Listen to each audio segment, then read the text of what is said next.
Bé, vaig parlar una mica, val, d'aquesta xerrada, de com anirà i de com es complementa en altres dues xerrades que han estat, sobretot la del company Albert Botran, que parlava d'una història política del neoliberalisme i va molt lligada a aquesta xerrada perquè ell parlava sobre les decisions polítiques que havien pres els diferents governs com a resposta a la crisi, com a resposta a l'agudització de contradiccions que es donaven cada una de les crisis. Aleshores, ara anem a veure en aquesta xerrada aquestes contradiccions des d'un punt de vista del capital, no del capitalisme, el capital entès com el motor econòmic del capitalisme, el capital entès com l'acumulació del capital, que és en el que es basa el capitalisme, l'estructura que deia Marx. Aleshores, complementarà tant la xerrada d'Albert Botran, que és una xerrada més d'història política del neoliberalisme, com la que va fer aquest dilluns el company Roger Castellanos, val? Que ell el que feia era utilitzar el mètode marxista més des d'una perspectiva filosòfica i política, des d'una perspectiva per a traçar línies d'acció. Aleshores, aquesta serà un poc més basada en la part econòmica, en el capital, i anirem veient conceptes bàsics del marxisme, sobretot conceptes que podem trobar tant en el volum 1 com en el volum 2 del Capital. Val? Ja que estem fent un poc de temps, vos recomano aquest llibre, Diàleg amb el Capital, val? Del company Antoni Puig i Soler, perquè molts dels conceptes que anem a tractar i molts dels conceptes econòmics d'anàlisi del capital venen dels volums del Capital de Marx, i aquest llibre ajuda a entendre aquests conceptes. Aleshores, si voleu aprofundir en aquests conceptes, vos recomano aquest llibre. Jo crec que ja han deixat uns 5 minuts de rigor. Aleshores anem a començar. Com vos deia abans, aquesta xerrada que es diu les contradiccions pandèmiques del capital, el que anem a fer és veure quines contradiccions tenim en un marc de crisi com l'actual. Es basarem sobretot en un llibre, sobretot en l'estructura d'aquesta xerrada, anirà molt basada en un llibre de David Harvey, que es diu Les 17 contradiccions i el fi del capitalisme, que ell utilitzava aquest llibre, sobretot, utilitzava el mètode marxista per analitzar la crisi econòmica que es va encetar en el 2008. Aquesta crisi econòmica, que hi ha un debat i molts pensem que evidentment és una crisi que continua, i aquesta crisi Covid, per dir-ho així, és una continuació d'aquesta crisi econòmica, sobretot financera, que va estar el 2008, i que el Covid o aquesta situació de crisi sanitària ha sigut un poc el catalitzador, però que aquesta crisi ja hi havia molts indicadors que venien dient-nos que l'anaven arrossegant i ja estaven entrant en recessió. Ara el Covid ha sigut un poc l'excusa i ha accelerat un poc els tempos, però això també ho podem debatir, si penseu que és la mateixa crisi o entrem d'una nova. I per què anem a parlar de la crisi que actualment estem vivint? Per què anem a centrar aquest marc de les contradiccions en la crisi actual? Doncs molt fàcilment, perquè en la crisi, ja ho deia Marx, que hi ha una concentració real i un ajust de les contradiccions. Hi ha una concentració real de les forces que n'hi ha en lluita dintre del capitalisme. Aquestes lluites de forces antagòniques el que fa en èpoques de crisi és que aguditza, si cal més, les contradiccions del capital. Aquest període de crisi, el que fa també el capital és utilitzar els períodes de crisi per a reestructurar-se. Aquestes dues forces que estan en lluita, que hi ha una correlació de forces concreta, el que fa la crisi és que la lluita, una força intenta guanyar-li terreny a l'altra. Ja podem veure com hem sortit, sobretot de les últimes crisis, de la del petroli dels anys 70 o d'aquesta última, que sobretot s'ha basat en una concentració, si cal, si cal més del poder del capital. El que s'ha dit que s'han anat creant oligopolis. Val? Ha guanyat el capital. Si simplifiquem i veiem una lluita entre capital i treball, el que ha fet el capital és guanyar més força, concentrar, creant oligopolis, uns oligopolis que ja es va analitzar també Lenin en el seu llibre de l'imperialisme com a fase superior del capitalisme, i que es dona a entendre que el capital el que fa és eliminar tota aquesta petita burgesia que ja no li interessa, tota aquesta petita burgesia, petites empreses, i el que fa és cada volta concentrar més poder en les grans empreses.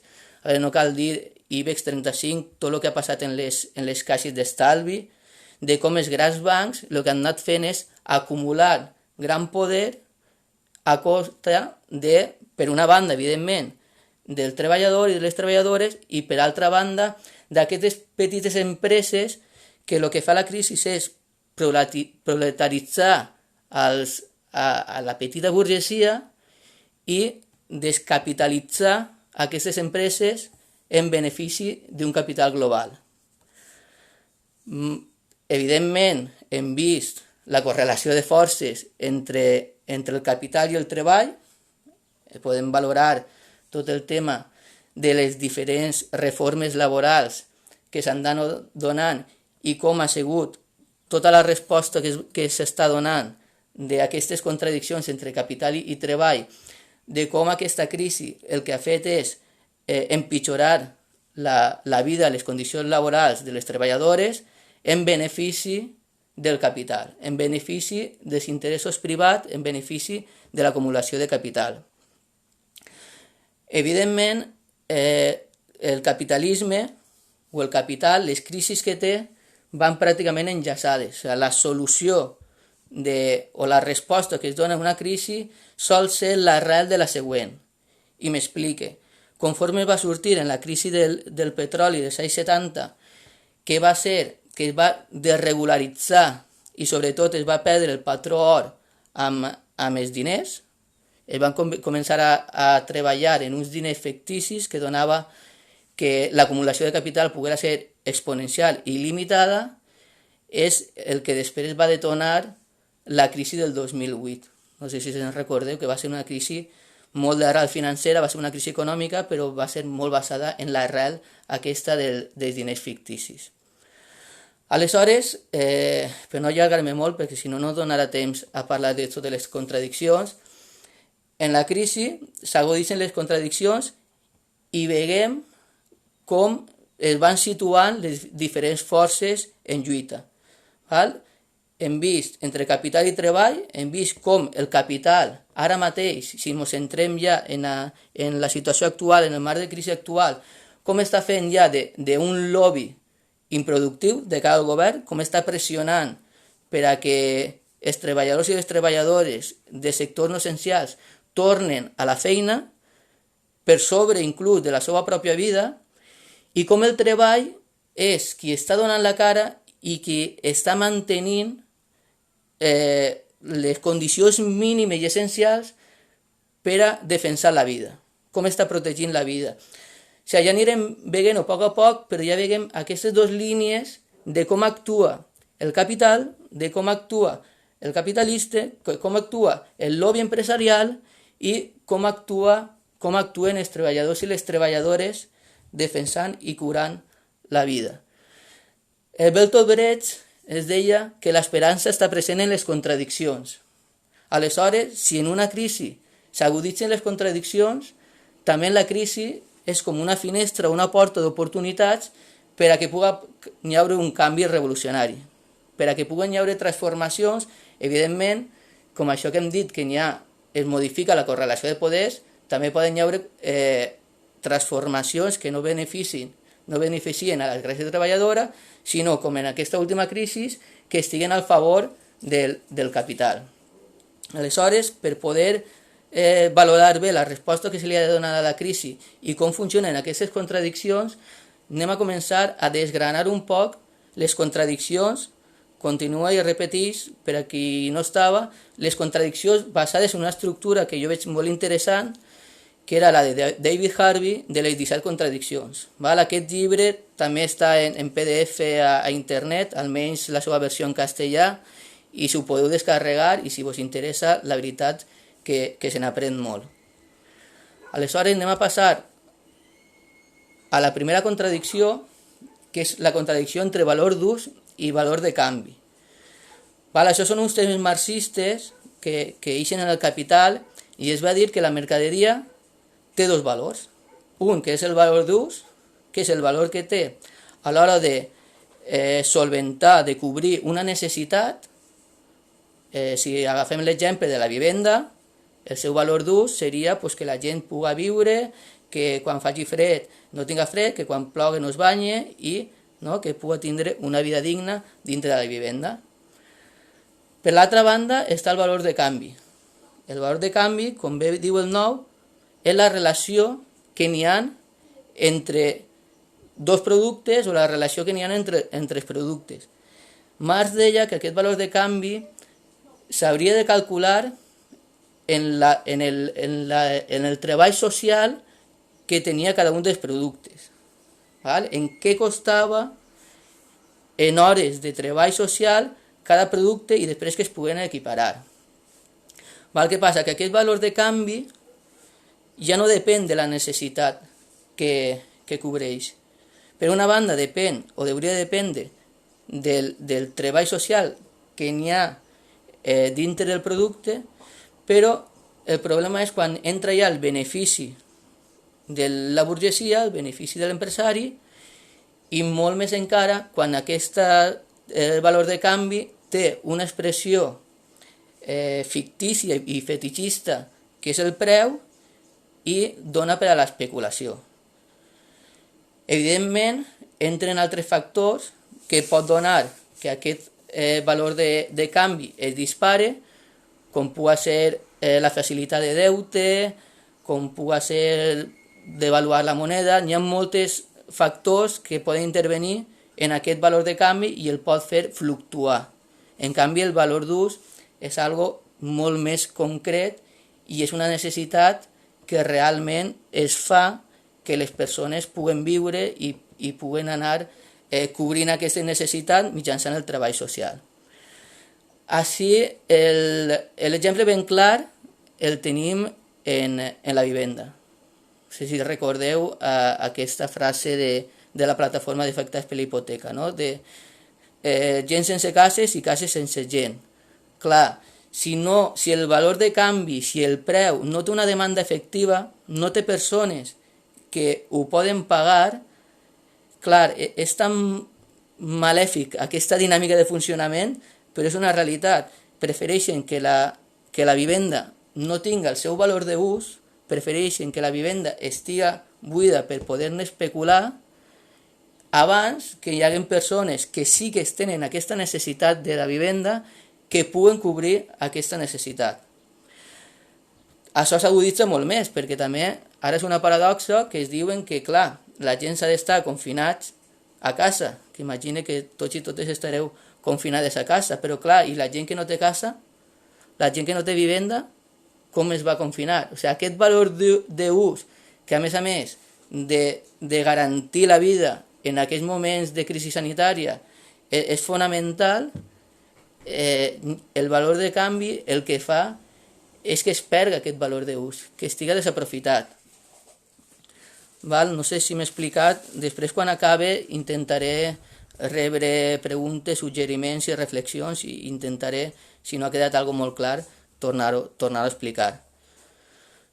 Continuem en la segona contradicció. Aquestes primeres contradiccions que n'hi ha són contradiccions estratègiques, que no solen canviar, que són en les que sol basar el capital.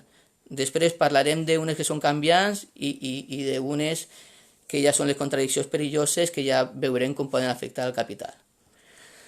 La segona contradicció és una contradicció molt relacionada a la d'abans i el que fa és les dues forces que estan lluitant és el valor social del treball i els diners. Evidentment, els diners és una mesura fictícia, perquè és que ja no té ni per què estar relacionada en el patró or, i el que fa és mesura el valor d'ús, el valor de canvi, que és l'expressió del valor de canvi, i a més es pot acumular. Clar, després de la desregularització que va haver en la crisi del petroli, els diners ficticis que es creen, que no segueixen cap patró, que no s'equiparen a cap mesura, el que fa és que aquests diners ficticis es puguen créixer exponencialment i que no hi ha límit per al capital especulatiu. Clar, això no significa que aquests diners responguen a un treball social, perquè el treball social de la classe treballadora està orientat per a produir i està orientat per a cobrir unes necessitats. A veure, així es veu molt clar en els negocis que són més rendables en el capitalisme, que és el tràfic de drogues, d'armes i de persones. Aquests negocis que estan permesos pel capitalisme, encara que siguin il·legals, són els més rendables. Evidentment, aquests no tenen un treball social, un valor social del treball, sinó que el que tenen és que destrueixen inclús aquest valor del treball social. Evidentment, en quant al preu, aquest preu està molt per sobre, no?, dels beneficis que produeix si tinguérem a veure el valor d'ús. Jo crec que ara, per exemple, en aquesta crisi, sempre intentaré donar exemples de les contradiccions en la crisi actual, estem mirant en tot el tema de la indústria militar, tot l'exèrcit. O sigui, ara l'exèrcit, que el seu valor d'ús, sap mal dir-ho així, però que el seu valor d'ús és matar a la gent, ara resulta que uns il·luminats pensen que l'exèrcit el que ha de fer és defensar la gent de cara a un virus que sembla que sigui una contenda bèl·lica. Aquesta paradoxa que estan fent servir a personal militar quan s'ha de curar la vida i quan no s'ha d'exterminar la vida, jo crec que es veu clarament aquesta contradicció entre les coses que s'inverteixen perquè són rentables i realment no tenen aquest ús social o aquest treball social no produeix res. Per exemple, tot el tema de les cases de joc, dels casinos, ahir també tenim un exemple molt clar. Sí? Bueno, passem, perquè si no... La tercera contradicció és la que tenim entre la propietat privada i l'interès públic. La propietat privada és un dels pilars del capitalisme. La propietat privada és un dret exclusiu perquè el tens tu i tu eres el propietari i exclueix a la resta de la població, i a més és un dret que és intergeneracional. Els teus fills ho heretaran i els nets, i així, i així, i així, i així, i l'Estat s'encarregarà de complir aquesta propietat privada i de complir que cada descendent pugui disposar d'ella. Clar, evidentment, l'ús col·lectiu dels béns públics és molt més eficient per a respondre a les necessitats de la població que no l'herència privada. Thomas Piketty, en el Capital del segle XXI, que és un llibre que té un nom molt agosserat, però que analitzava de com les grans riqueses han anat construint-se a base d'anar, evidentment, traient aquesta riquesa a la classe treballadora, però anant heredant totes aquestes propietats privades. Evidentment, així l'Estat té un paper molt important. O sigui, podria, si fos un estat, un govern revolucionari, expropiar tota aquesta propietat privada i posar-la al servei del poble, no?, per a respondre i per a cobrir les necessitats, però estem veient com habitualment l'Estat el que fa és garantir, mitjançant inclús la repressió, garantir aquesta propietat privada. I, a més, quan s'hauria de, així ja relacionant un poc en l'actualitat, que s'està parlant que es pugui incrementar els impostos per fer-ho més progressius a les grans fortunes, a aquestes herències, doncs l'Estat i els governs estan dient que d'això ni parlar-ne. Així, una dels exemples que tenim molt clar és la lluita, no? Aquesta frase que diuen la lluita dels jornalers i jornaleres d'Andalusia, que deien que la terra ha de ser per a qui la treballa. Val? Això està clar entre l'ús social, l'interès públic i la propietat privada. Tenim en compte que gran part de les terres d'Andalusia i són part de grans famílies nobles d'Espanya com la duquesa d'Alba i companyia, i tenen la gran part de terres que tenen aquests aristocràtics, que tenen aquests nobles, les tenen improductives. Aleshores, clar, què donem prioritat? A la propietat privada com a dret intergeneracional o a les necessitats que té el poble, que té les persones, podem facilitar aquest ús de la terra realment per a lo que ha de ser, que és per a produir aliments i per a poder anar treballant en una sobirania alimentària que cobrisca la necessitat de la gana, de la fam al poble. La quarta contradicció és, evidentment, aquesta propietat privada s'hereda, però aquesta propietat privada també hi ha una acumulació per despossessió de diferents àmbits que no són privats. Per exemple, la més clara és la plusvàlua. O sigui, aquesta diferència entre apropiació privada i riquesa comú, com el capital el que fa és acumular per despossessió, per exemple, del treball, no? Veiem que la plusvàlua, ja ho veurem en la següent contradicció, és l'apropiació que fa el capital d'una part del treball social. Després, evidentment, tenim les privatitzacions, això que s'ha dit de socialitzar les pèrdues, privatitza, el que funciona bé es privatitza, el que funciona malament a repartir les pèrdues entre tota la ciutadania d'un estat.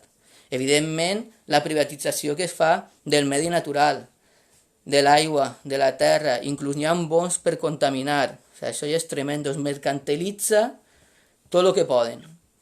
Evidentment, la colonització, inclús les cures i la criança, perquè el capital també necessita aquesta reproducció social i el que fa és externalitzar els costos i que recaiguen sobretot per una cura i criança que evidentment estan feminitzades perquè majoritàriament sempre recau sobre les dones. També hem vist les privatitzacions del sector públic, de com s'aprofita tant de l'educació com de la sanitat, com el capital s'aprofita d'això, com el capital s'aprofita de que l'educació de l'ensenyament vagi generant nous treballadors i treballadores i sobretot nous consumidors. Això també anirem mirant-ho. Un altre exemple clar també és l'acumulació per despossessió en quan s'executa una hipoteca, que les persones, sobretot treballadores, es queden sense el pis i forma passar part dels bancs buitres i del gran capital. Jo crec que en aquesta frase que deien de privatitzar els guanys i socialitzar les pèrdues es veu clarament. Ara anem a parlar de la contradicció central, que sempre que parlem d'un anàlisi marxista és un poc en la que més ens basem i la que més temps estem analitzant-la i la que escenifica molt aquesta lluita de les dues forces antagòniques, que és la contradicció entre capital i treball. El que ha fet el capital és mercantilitzar el treball. O sigui, els treballadors i les treballadores tenen la necessitat de vendre la seva força de treball. Aleshores és un treball social alineat, perquè aquest treball ja no forma part dels treballadors, sinó forma part de la burgesia. Forma part de la burgesia perquè els treballadors necessiten vendre la seva força de treball per a poder viure. Aleshores, allí veiem, després la fal·làcia aquesta, que també més avant elaborem una altra contradicció, que són els empresaris els que estan creant treball. No? Són els empresaris els que estan mantenint els treballadors i les treballadores, quan és al revés, és la plusvàlua dels treballadors i les treballadores que fa que els empresaris guanyen tant. Aleshores, evidentment, en aquesta crisi es veu molt clarament aquesta dualitat. Per exemple, l'altre dia llegia una notícia que Vicent Boluda, que és del lobby empresarial valencià, acaba de cobrar un dividend de 100 milions d'euros en plena crisi. O sigui, en la mà esquerra estava dient que necessitava ajudes, que anaven a tancar les empreses, que l'economia s'ha de reactivar, que s'ha de facilitar el consum, que els treballadors i les treballadores han d'anar a treballar jugant-se la vida, i en la mà dreta està cobrant els 100 milions de dividend. O sigui, és increïble. Evidentment, són increïbles també els certos que està fent Inditex, no? Certos que està fent Amancio Ortega, que té milions de beneficis i igualment es poden aplicar a certos. Una altra paradoxa és que es puguen aplicar a les mesures de reactivació econòmica, per dir-ho així, empreses que tenen comptes en paradisos fiscals o que tenen filials en paradisos fiscals. Això ja és prendre'ns el pèl, sincerament. Això ja és prendre'ns el pèl. O sigui, que estiguen beneficiant-se d'uns impostos que no paguen, això ja és la paradoxa i la contradicció a l'estil màxim. Però això són coses que hem d'anar valorant, perquè depenent aquestes dues lluites, aquestes dues forces, la resposta que es donarà a la crisi serà una o serà una altra. Ara aquesta no és tan evident, però també afecta molt al model econòmic que tenim als països catalans, que és la contradicció que n'hi ha entre capital fixe i capital circulant.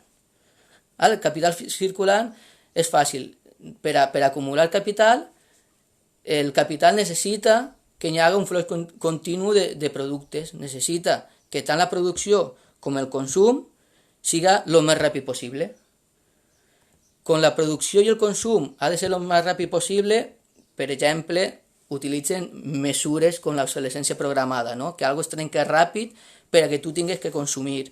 Evidentment, la publicitat, no? Estan incentivant a que tu tinguis aquest desig, perquè no és una necessitat, sinó és un desig de consumir. Però aquest capital circulant, aquest flux continu, necessita d'un capital fixe, necessita d'infraestructures, necessita de carreteres, necessita de transport, necessita de ferrocarrils, necessita de ports, necessita de tot un teixit industrial, o de lo que era tot un teixit industrial, que serà el que marque el model productiu o el model especulatiu que pugui tindre un territori. Què ha passat sobretot als països catalans i específicament al País Valencià? Que sobretot a partir de l'entrada a la Unió Europea, això també ho explicarem després quan parlem de la divisió del treball, però el que es crea és un model tercialitzat basat en els serveis, més específicament basat en el turisme. Aleshores, el capital circulant és sol i playa, no? Viatges turístics, hotels, bars, i què passa? Que necessita un capital fixe. Capital fixe quin és? AVE, aeroports, hotels a primera línia de la platja. Aleshores, l'estructura econòmica d'un territori canvia mitjançant aquest capital fixe. Què passa? Que ara necessitem produir béns de primera necessitat, necessitem produir béns estratègics per a la vida i ens adonem que la gran part de la indústria textil que estava en Alcoi ja està desmantelada, per exemple. Aleshores, clar, aquestes estructures, aquesta destrucció creativa que fa el capital, que destrueix el teixit industrial en un lloc i el deslocalitza i l'emporta a l'altre, després, en aquesta part, crea i s'amolda al tipus de capital circular que creu més rendible, en aquest cas, el turisme. I ja sabem la precarietat laboral que porta el turisme i la dependència, evidentment, que porta el turisme. Ara, en època de crisi, doncs ja estan tots i totes tirant-se dels cabells perquè bueno, que no hi haurà turisme, que les platges no es poden obrir i que l'economia se'n va a pique. És tan fràgil una economia que depèn del sector terciari, tan fràgil una economia que depèn del turisme, que és completament ineficient. I això és perquè ens hem encarregat de desindustrialitzar i descapitalitzar aquest capital fixe que hi havia en benefici del sector terciari, en benefici del turisme. Aquesta també és molt important i enfronta un poc el volum 1 i el volum 2 del capital. És la contradicció que n'hi ha entre producció i realització. El treballador, la treballadora, produeix, però també és un consumidor. Aleshores, per lo que estàvem dient del flux circular i ràpid del capital, es necessita que es consumisca molt. Aleshores, també necessita, el capital entén que per a produir eficientment ha de reduir salaris i ha d'explotar, si cal més, al treballador i a la treballadora. Què passa? Que si redueix salaris, què passa? Si n'hi ha un exèrcit de reserva de mà d'obra, aquesta gent té complicat consumir. Aleshores és una contradicció que els capitalistes diuen, no, sí, clar, això si s'apreta molt, si es baixa el salari, després a l'hora que puguen consumir els meus propis productes, no van a consumir. I si produeix i genera la plusvàlua, però no la faig efectiva, no té sentit aquesta plusvàlua, perquè la plusvàlua, quan li interessa al capitalista, quan es fa efectiu, quan es ven el producte. Aleshores, clar, entra en la contradicció, no? En el volum 1 del capital es parla sobretot del treball i en el volum 2 del consum, i intenten buscar l'equilibri de veure fins a on pot aguantar el treballador per a que seguisca consumint. Evidentment, ahí entra en joc el paper del deute, de les subvencions públiques, entra en joc diversos factors, però sobretot és un joc entre salari i consum. Si es baixa molt el salari, si es tira a l'atur, si n'hi ha molta gent en la pura misèria, estic perdent consumidors potencials. Aleshores, el consum agafa també una part central del capital i ara estem veient-ho bastant en aquesta crisi, que el que estan dient és que hem d'incrementar el consum, que era que quan puguem eixir de casa que tenim que començar a consumir com si no hi haguera demà. Evidentment, tota aquesta tornada a la normalitat basant-se en el consum està fet de forma intencionada. O sigui, el capitalisme necessitem que consumim i que consumim de forma racional per al capital i racional per a la vida. Una altra contradicció, aquestes ja són de les canviants, les que he dit de les contradiccions canviants, anirem més ràpid perquè estic veient que vaig un poc mal de temps. Però la tecnologia i el treball. Hem vist que en les últimes dècades la tecnologia ha anat prosperant, ha sigut un increment de les forces productives. Aleshores entenem que l'increment aquest de les forces productives, el poder produir valor d'ús en menys treball, això podria beneficiar als treballadors, per exemple, una reducció de jornada laboral. Però mira què dia Marx. Marx diu, clar, si es millora la tecnologia, si necessitem un treball social per a produir cada un dels productes, també disminueix la plusvàlua. Per a mantenir aquesta taxa de guanys creixent, es necessita cada cop explotar més els treballadors. Que això també és una paradoxa, no? Si estem millorant tecnològicament, hauria els beneficis de cara als treballadors en quant a una jornada laboral que ja no fora de 8 hores, sinó que es pogués reduir a 5 o inclús de rendes bàsiques, perquè si ja gran part ho fa la tecnologia i no necessiten el treball humà, doncs aleshores això hauria de revertir, no?, en la millora de les condicions de vida de les persones.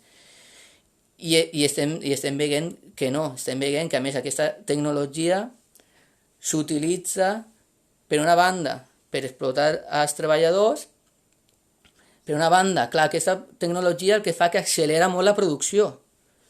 Accelera molt la producció necessita accelerar molt el consum.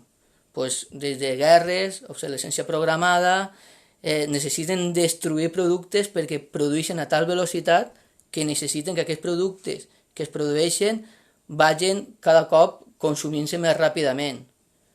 I això el que fa és també crear oligopolis d'aquesta tecnologia. Qui pugui gaudir d'aquesta tecnologia estarà molt més avançat i marcarà els preus de cara a la resta.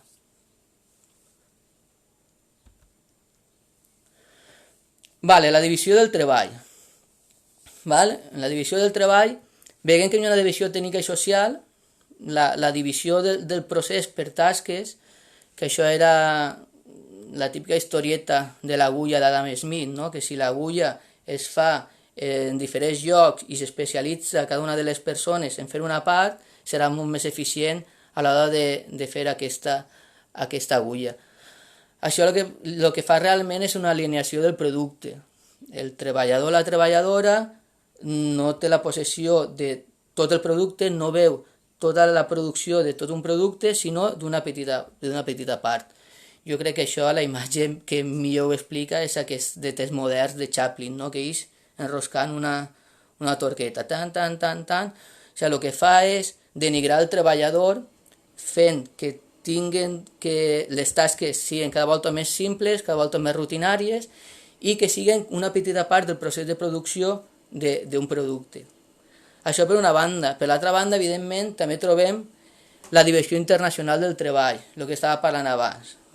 També diuen que cada territori s'ha d'especialitzar a lo que millor se li dona. Per exemple, així, el que millor se'ns dona, segons els grans gurus de l'economia, és platja i sol, el turisme. Doncs clar, les condicions quan vam entrar a la Unió Europea és que així a les nostres costes s'haurien d'especialitzar en ser la platja de tota la resta d'Europa i que vingueren així a gaudir de les seves vacances. Doncs ja hem vist aquest model com ens ha funcionat.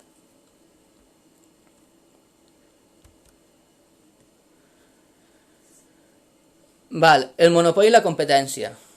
Així tenim dues teories diferenciades i que es dona per a veure aquesta contradicció entre monopoli i competència. La competència perfecta, el mercat de competència perfecta que teoritzava Adam Smith en La riquesa de les nacions, que aquest mercat de competència perfecta no es dona perquè, evidentment, aquest mercat deia que el producte havia de ser igual, que totes les empreses tindrien que tindre la mateixa força de negociació, la mateixa comunicació, no hi haurien ni marques ni publicitat, o sigui que tots tenien les mateixes condicions a l'hora de competir en un mercat lliure. Evidentment això no es dona. Així n'hi ha l'altra banda, que és la que comentàvem abans, de Lenin, com estudia la creació de trustes, la creació d'oligopolis en l'imperialisme com a fase superior del capitalisme, i es veu que el que fa el capital és, per molt que estigui basat en una teoria liberal de mercat en lliure competència, el que fa sobretot és acumular, intentar crear oligopolis per marcar el preu i per desfer-se de la competència. També ho hem vist en les crisis, aquesta reorganització sempre és a generar oligopolis i a eliminar competència. Justament al contrari de lo que diuen els economistes liberals, que en una competència perfecta, si tots eixen guanyant tots. Doncs això ho tomba. Això s'ha de mirar el sistema bancari que tenim, això s'ha de mirar l'IBEX 35 i el tal poder i les relacions de les grans empreses a nivell global, el que fan és cada volta es concentra el poder en poques mans. Ho podem veure en aquesta crisi, que quan la gent estava patint, quan la gent estava precaritzant-se, incrementaven cada cop més el nombre de multimilionaris. Jo crec que aquesta es veu clar que el capitalisme sense monopoli no pot viure. Estic mirant que em poseu coses, però és que si m'aparec ara no arribem, val? Després intentaré de llegir-ho. El desenvolupament geogràfic desigual i la producció d'espais. Això aniré ràpid perquè és un poc el que estàvem comentant abans. Destrueix el teixit industrial d'ací, se l'emporta a Bangladesh, deslocalitza, expandeix aquest teixit industrial buscant sobretot mà d'obra barata i matèria prima barata, i així crea un altre model, el model del turisme. Això és el que es diu la destrucció creativa. Aleshores, així es treu la indústria perquè és més rendible deslocalitzar-la en altres llocs. Evidentment, quan el capital té completament llibertat per a moure's per tot el món, es dona igual produir així que produir en Bangladesh. Aleshores, s'ho emporten a Bangladesh perquè estimen que és més rendible i així canvien el model i fan un model basat en serveis, un model terciaritzat, un model sobretot vinculat al turisme. La contradicció que n'hi ha entre renda i riquesa. I això ara veurem sobretot aquesta fal·làcia que diuen que no, el que hem de fer és subvencionar, el que hem de fer és donar diners al capital perquè el capital és qui genera aquestes rendes de treball. Podem comprovar com sobretot en les últimes dècades, el capital li és més rendible utilitzar els diners en un capital fictici i un capital especulatiu que en un capital productiu. Li és molt més rendible crear aquesta especulació, jugar a la ruleta, com diuen ells, no? En els diners d'altres, que no mirar a veure capital productiu si mitjançant la plusvàlua poden aguantar la taxa 10 anys. Aleshores, ara quan les empreses comencen a demanar les subvencions perquè elles són les que generen el treball, no siguem il·lusos, jo imagino que la majoria ja ho són conscients, sinó que aquests diners, aquest capital que se li pugui donar a les empreses en forma de subvencions, on moltes aniran directament a un paradís fiscal i s'utilitzarà per a invertir-los on consideren que és més rentable, no per a generar rendes de treball. Això també ho havíem parlat abans, i és la contradicció entre producció i reproducció. Al capital, evidentment, li interessa produir en les millors condicions possibles per al capital, i per a aquestes condicions de reproducció també han d'haver unes condicions de reproducció. Perquè passa que aquestes condicions de reproducció el capital no vol assumir les despeses. Aleshores, sobretot, el que hem dit abans, cures i la criança, que està molt feminitzada, l'educació i la sanitat, això que diuen que jo quan ho escolte se me fica els pèls de punta, això de capital humà. Fa creure que la teva formació el que estàs fent és acumulant, no? En aquesta lògica de l'acumulació de capital, que si tens no sé quantes carreres, tu tens un gran capital humà, aleshores és com tu tens un capital, tu tens un mitjà de producció i vas al mercat a vendre, és completament de bojos.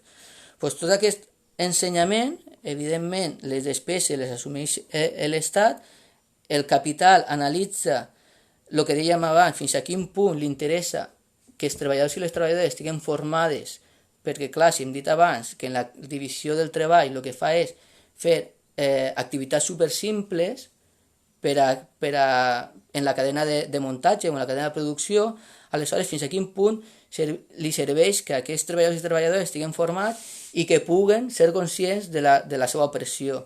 Aleshores, el que també inverteixen molt és en intentar controlar aquest sistema d'ensenyament. Erich Fromm ja ho deia, que el sistema educatiu el que feia era respondre a les necessitats del capital d'aquest moment.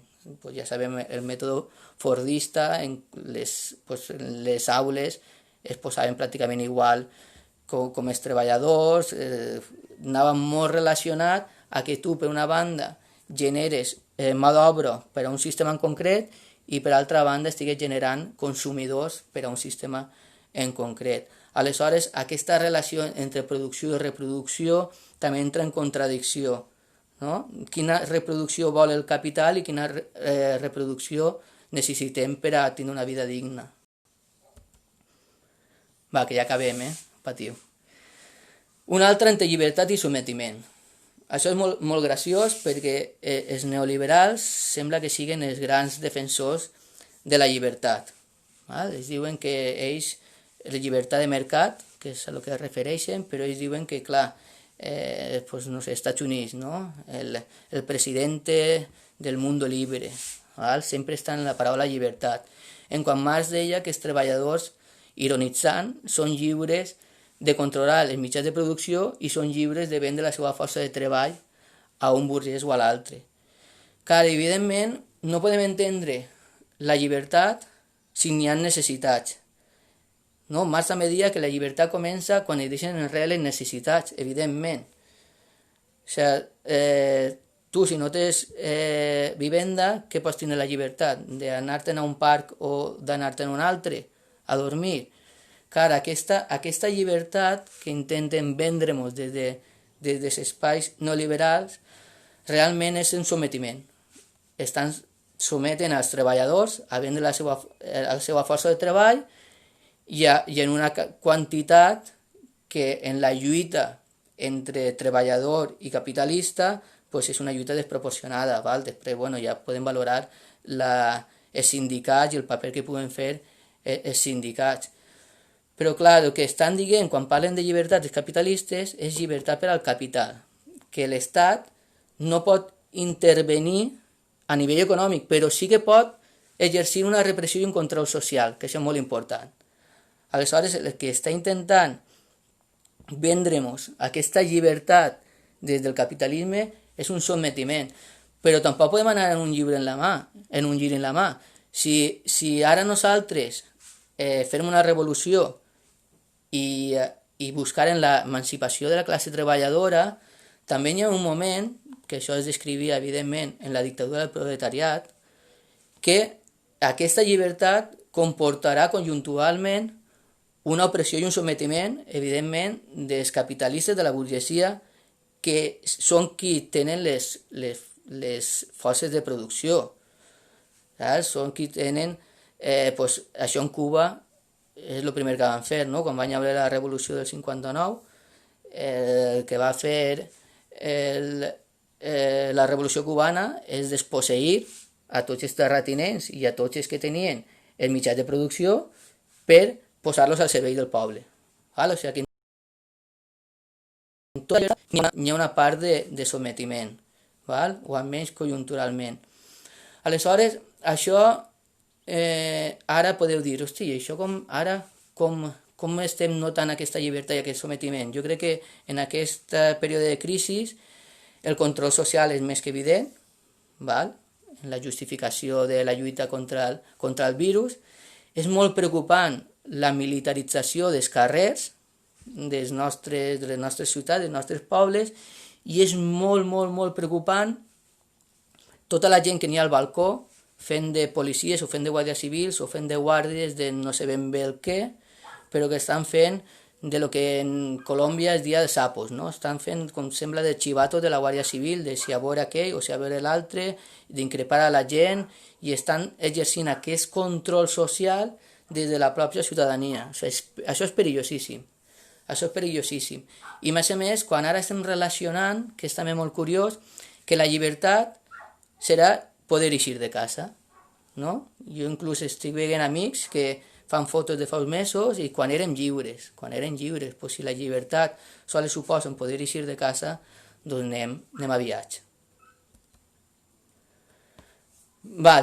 El creixement exponencial, que serà ràpid perquè és molt teòric, el creixement exponencial i acumulatiu del capital. Com hem dit, que genera diners ficticis i el capital es pot anar acumulant exponencialment i indefinidament, entra en contradicció per una banda a la demografia, perquè la població no creix exponencialment i indefinidament, i per una altra banda a el consum i la producció. Evidentment, la rapidesa de produir i de consumir no porta aquest ritme de creixement exponencial del 3%, que és el que s'estima per a que una economia capitalista estiga més o menys equilibrada. Això que va generant bambolles, val? I per això David Harvey aquesta ja l'analitza com una de les perilloses, perquè ell teoritza que totes aquestes bambolles que se van creant, totes aquestes bambolles especulatives, el dia que rebenten totes pues serà com una mascletà, nosaltres que som del País Valencià, reivindicar la mascletà de diferents bambolles especulatives que el que farà serà carregar-se el capitalisme, carregar-se l'acumulació de capital. Evidentment, una altra contradicció que n'hi ha perillosa és capital i natura. El capital, evidentment, per una banda, s'expropia tots els béns comuns que hem dit, com l'aigua. Per exemple, en Colòmbia n'hi havia una mesura que l'Estat era tot el que n'hi havia per no sé quants metres cap a baix del territori colombià perteneixia a l'Estat i l'Estat podia fer d'ell el que volguera. Per una banda, pots pensar que això és interessant, no? si posar al servei de la població. Però, clar, després el que feia era que entraren les empreses extractives a emportar-se l'or, a emportar-se el petroli, a emportar-se el carbó, de com una cosa que genera naturalment, que forma part de la natura, que pràcticament no té treball social, com el propi capitalisme el que fa és mercantilitzar-ho. O sigui, és molt evident lo de Monsanto, que fa les llavors transgèniques, les patenta i les mercantilitza. I a més d'aquestes llavors, el pesticida i l'herbicida i tal, per a aquestes llavors i per a aquestes plantes també té el vent, no? I el vent genera l'enfermetat i el vent l'antídot. Aleshores, això és una cosa que s'ha dit també, que el capitalisme s'adapta en un capitalisme del desastre, no? Que aprofita les catàstrofes, el malnom que s'ha dit de les catàstrofes naturals, per a treure un rèdit d'aquestes catàstrofes. Però clar, això hi haurà un moment que fins a quan podrà aguantar la Terra, no? Perquè si tu vas explotant-la, si vas contaminant-la, si per molt que parles de protocol de Kyoto, de reducció de gasos, d'efecte hivernader, el capital el que fa és créixer exponencialment i devastar la natura també de forma exponencial, arribarà un moment que la natura dirà prou. O sigui, anirà un moment que la natura dirà prou, i si aquest moment esperem que no arribi abans de les lluites i les reivindicacions que ara veurem ella en l'última contradicció, abans de la rebel·lió, per exemple, d'aquesta contradicció del moviment ecologista, doncs clar, és que estan carregant-se la natura, estan carregant-se l'ecosistema en el que vivim. Ara estem veient-ho, ara estan dient que, clar, com ha parat un poc el capitalisme, com ha parat un poc tota aquesta voràgine d'acumulació de capital, doncs ja està dient que la natura, és un poc pel·lículero també, no? Però està dient que la natura ja està apoderant-se dels seus espais naturals, que evidentment no hi ha tanta contaminació, als rius es poden veure ja les carpes, així al Serpis, així a Gandia, no sé, en mes i mig, poc més que portem, no una parada total, però sí d'una disminució d'aquesta voràgine capitalista, ja veus com la natura, no, ho noto. Pues al revés, ara quan se'n vaig a l'estat d'alerta i ja continuem a la nova normalitat, aquesta que diu el govern, que ja veurem quina és la nova normalitat, pues començaran una altra volta les pràctiques devastadores del medi ambient. En Brasil, també, en Bolsonaro, és més que evident tot el que està fent en l'Amazones. I per finalitzar, ja no us pegue més la palissa, és una contradicció entre rebel·lió, entre revolució i alineació. Agafe la frase mítica d'Estellés, que deia que arribaré aquest dia en què ja no podem més i llavors ho podrem tot, Doncs clar, fins a quan, si abans parlàvem de fins a quan aguantarà la natura, fins a quan aguantarem la població? Fins a quan aguantarem aquesta opressió? Fins a quan aguantarem aquesta prioritat de la taxa de guanys per sobre inclús de la vida? L'altre dia va haver una entrevista a Enrique Dussel que ho deia, o sigui, el capital, mentre es base en la seva estratègia siga maximitzar beneficis i la seva estratègia siga incrementar la taxa de guanys, és contrari a la vida. És que és veritat, això és contrari a la vida. Quan estàs posant per davant l'economia a les vides de les persones, el capital a les vides de les persones, és un sistema que és necròfil, és un sistema que va en contra de la vida. Aleshores, fins a quan? Fins a quan anem a aguantar? També hi ha teories, no?, que aquestes contradiccions, com es poden enllaçar aquestes contradiccions? Com es pot enllaçar la lluita per un valor de ús de la vivenda en la lluita ecologista?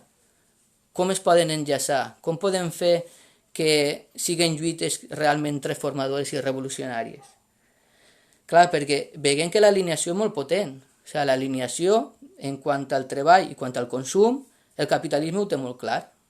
El capitalisme el que està fent, no, és d'aquestes contradiccions intentar que una gran part de la classe treballadora estigui alineat al sistema per necessitat, i si no per necessitat, per generació, generant aquest desig que té de consumir, que és el fetitxisme dels diners. O sigui, a mi el que m'importa és anar acumulant diners. I el que m'importa és que tindre un salari per poder consumir.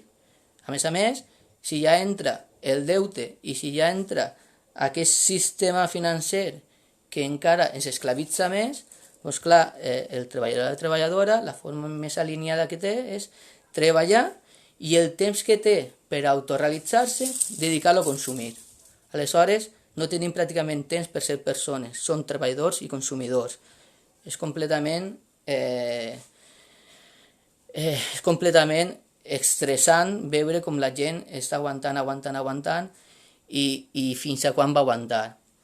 Aleshores, hòstia, això em sembla que està dient-me ja que tinc que anar tancant. Bueno, Gramsci deia que l'humanisme, no, l'humanisme absolut de la història és la teoria de les contradiccions, que hem de treballar aquestes contradiccions. I agafa aquesta última frase que resumint la xerrada